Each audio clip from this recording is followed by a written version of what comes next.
Au Gabon comme ailleurs, de plus en plus de femmes de tout âge et de toutes catégories sociales confondues choisissent de porter et d'assumer leurs cheveux crépus au naturel. À côté de cela se développe petit à petit un marché très porteur qui attire les entrepreneurs et autres acteurs du marché de la beauté. Vous l'aurez compris, Tout pour réussir s'intéresse à ce boom économique autour du domaine du capillaire au Gabon.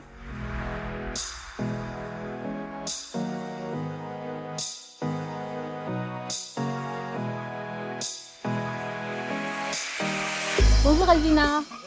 Alors vous êtes Alvina Anguillet Diop, jeune gabonaise qui veut comme ça se lancer dans le business des cheveux crépus. Tout à fait. Alors qu'est-ce qui vous motive à vous lancer dans le domaine? Alors moi je suis depuis peu conseillère capillaire. Donc une conseillère capillaire, sa mission c'est d'aider les femmes, les enfants, les filles qui portent leurs cheveux naturels à les entretenir de manière simple et efficace. J'ai décidé de le faire parce que je trouve que c'est vraiment essentiel de revenir à soi et puis de s'accepter tel que l'on est. Pourquoi au Gabon? Pourquoi au Gabon? Tout simplement parce que c'est mon pays d'origine, donc c'est mon pays de cœur. Et au Gabon, c'est les femmes, c'est un pays africain où les femmes africaines portent normalement leurs cheveux au naturel. Mais il faut dire que c'est pas normalement, ça s'est pas fait aussi naturellement que ça. Le Gabon a également connu des mutations où les femmes appréciaient plus le fait de se défriser les cheveux que de les garder frisés. La mode est en plein essor et de la même façon également, il y a également beaucoup de jeunes entrepreneurs qui s'y intéressent et développent d'autres activités. Quelle est votre lecture, vous, une fois au Gabon? Alors, le mouvement de retour au naturel qui a commencé dans les années 2009-2008, c'est vrai qu'a pris son essor au Gabon aux environs des années 2010. Donc on a eu ce mouvement-là avec beaucoup de vagues de femmes qui revenaient au naturel, mais force a été de constater que ces dernières années, il y a comme un recul avec l'essor des nouvelles techniques de perruques et des lace wigs. Mais à contrario, à côté de ça, moi j'ai constaté sur le terrain ici qu'il y a de plus en plus de jeunes filles qui préfèrent garder leurs cheveux au naturel. Et donc là, je me dis, il y a quelque chose de super intéressant à faire. Et qu'est-ce que vous avez commencé à faire? Alors moi, ce que j'ai commencé à faire, c'est une étude de marché. Donc j'ai rencontré des jeunes filles dans la rue, en commençant par leur dire que leurs cheveux étaient magnifiques et c'était super agréable de voir le sourire qui illuminait leur visage. Ensuite, moi, je leur posais des questions sur leur routine capillaire, depuis quand elles portent leurs cheveux au naturel. Et il y en a certaines qui ont arrêté parce qu'elles ont compris que le défrisant était nocif. Non seulement parce que ça cassait leurs cheveux, mais aussi elles ont compris que dans ces produits-là, il y a des perturbateurs endocriniens. Donc aujourd'hui, elles décident de garder leurs cheveux au naturel. Néanmoins, elles ne savent pas forcément comment faire pour les entretenir rapidement et facilement au quotidien. Et c'est là où vous arrivez? Tout à fait. Parce que moi, mon métier, c'est vraiment de simplifier la routine capillaire. Parce que les pensées limitantes qu'on a autour des cheveux naturels, on entend souvent que c'est compliqué, c'est dur, ça demande énormément d'entretien. Moi, j'ai envie de démontrer à ces femmes-là, à ces jeunes filles-là, qu'elles prennent vraiment conscience que ça peut être très très facile. En effet, le cheveu crépus est difficile, mais difficile simplement parce qu'on ne connaît pas encore les bons gestes, les bons outils, les bonnes techniques pour en prendre soin. Comment en prendre soin justement? Quelles sont les bonnes techniques?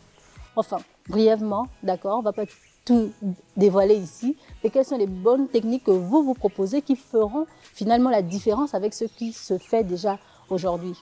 Alors aujourd'hui, moi je propose des accompagnements, donc sous forme, on peut appeler ça de coaching, sur 3 mois. Et les accompagnements que je propose reposent sur 4 piliers essentiels. Donc, c'est une méthode que j'ai appelée la méthode CAPS. Comprendre, apprendre à apprécier, protéger et ensuite sublimer. Il y a un projet d'entreprise derrière finalement qu'on entend à travers vos propos. Tout à fait. Alors moi, l'idée aujourd'hui, c'est vraiment de mettre en place des sessions de coaching, des ateliers de groupe où on va apprendre simplement les bases de l'entretien. Et justement, on sort de l'un d'entre eux. Tout à fait. Quels sont vos retours? Alors c'était un moment formidable. Donc je suis arrivée à Libreville il y a quelques semaines avec l'idée de rencontrer des femmes sur le terrain, en particulier des jeunes filles qui ont envie d'apprendre à entretenir leurs cheveux naturels ou qui ont simplement envie de se retrouver. Alors j'ai mis en place ce que j'ai appelé le café capillaire. Là, on va se retrouver simplement pour parler cheveux, de nos différentes histoires capillaires, de faire des témoignages, raconter notre vécu. Et moi, ça m'a permis en fait de comprendre le vécu de certaines femmes gabonaises qui portent leurs cheveux au naturel. les difficultés qu'elles peuvent rencontrer au quotidien. Donc moi, ça m'a permis de noter leurs demandes, leurs attentes. Et j'ai compris qu'il y en a beaucoup qui sont en recherche d'une communauté, qui ont envie d'apprendre à connaître leurs cheveux, mais surtout de les aimer. L'idée, c'est vraiment de transmettre ce savoir-là, en particulier à nos jeunes filles. Donc à l'avenir, ce que j'aimerais, c'est pouvoir faire des ateliers, pourquoi pas même dans les lycées et les collèges, pour sensibiliser au retour au naturel. Merci Alvina Anguillet Diop pour cet échange. Avec plaisir, Rona.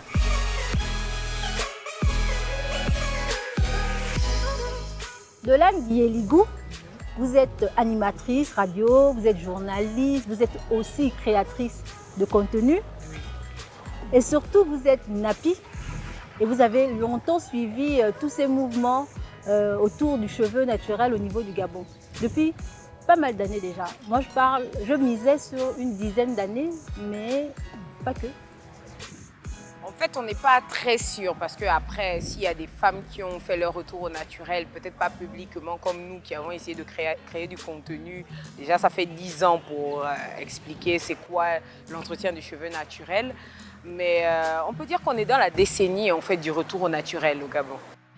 10 ans, est-ce que vous sentez une différence? Oui, il y a une énorme différence et une très bonne différence d'ailleurs parce que dans cette différence, en fait, lorsque je me balade et que je regarde des lycéennes, toutes sont en afro-puff. Si elles ne sont pas tressées de leurs cheveux naturels, toutes sont en afro-puff. Et en fait, ça me réjouit parce que nous, quand on était adolescentes, toutes, on avait les cheveux défrisés. C'était comme un stade, en fait, quand on était adolescente. Et voir des adolescentes avec leurs cheveux naturels, moi, ça me fait beaucoup plaisir. Les sites, les blogs et salons spécialisés de beauté noire et cheveux crépus, est-ce qu'aujourd'hui, on peut dire qu'ils ont également la cote? Je ne sais pas s'ils ont la cote, mais je pense que les gens commencent à comprendre leur place dans le monde du salon de coiffure et de l'entretien du cheveu. Parce qu'il y a l'avantage, par exemple, le salon de coiffure où moi je vais, c'est un salon de coiffure où en fait, vous êtes traité avec les produits d'une marque. Parce que c'est d'abord une marque qui a ensuite ouvert son bar à soins. Et donc, l'avantage, c'est que vous avez des produits adaptés aux besoins de vos cheveux. Et surtout, il y a quelque chose que je veux bien préciser, c'est que chaque pays, chaque environnement a des besoins spécifiques. Et donc, l'avantage d'aller dans ces salons-là, c'est d'avoir des produits qui répondent à vos besoins spécifiques en fonction de là où vous vous trouvez et en fonction de votre texture de cheveux. Il y a également des caractères communautaires qui se créent au fil des années. Comment est-ce que vous, en tant qu'animatrice radio, en tant que créatrice de contenu, vous arrivez à maintenir, on va dire, la flamme? Le retour au naturel, pour moi, c'est un peu comme le retour aux sources, le retour à soi, le retour à qui on est, en fait. Parce que les cheveux crépus, c'est notre identité. C'est ce qui pousse sur notre tête. C'est la création de Dieu qui est sur nous. Et malheureusement, on a appris à le détester. Donc, c'est plutôt une démarche d'amour qu'il y a. Et j'en parle sur mes réseaux sociaux d'ailleurs, pour tous les sujets. C'est-à-dire que ce soit pour la culture, que ce soit pour l'amour de notre culture, l'amour de notre sport, tout ce qui est local. Vous pensez qu'il y a encore des choses à ajouter au regard de ce que vous venez d'avancer? C'est important de parler de retour au naturel, de faire le travail psychologique parce que c'est vraiment un gros travail. Parce que moi-même, je me retrouve des fois confrontée, même en famille. Les gens vont me complimenter sur mes cheveux, mais ces personnes-là ne vont pas, elles, vouloir s'occuper elles-mêmes de leurs cheveux, par exemple. Donc, c'est vraiment un gros travail psychologique à fournir. Mais je pense qu'on est déjà sur la bonne voie. Au bout d'une décennie, voir des adolescents, vous allez voir sortis des lycées. Sur 10, vous allez en voir 10 avec leurs cheveux naturels. Merci Dolane Guillet-Ligou pour cet échange.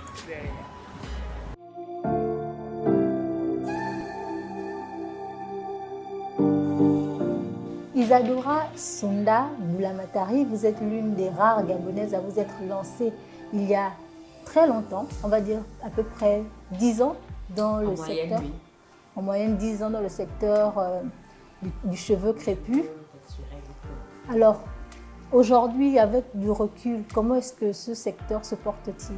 Alors, le secteur se porte à merveille aujourd'hui, 10 ans plus tard, parce qu'effectivement, en 2013, quand on a commencé, le secteur était totalement vierge.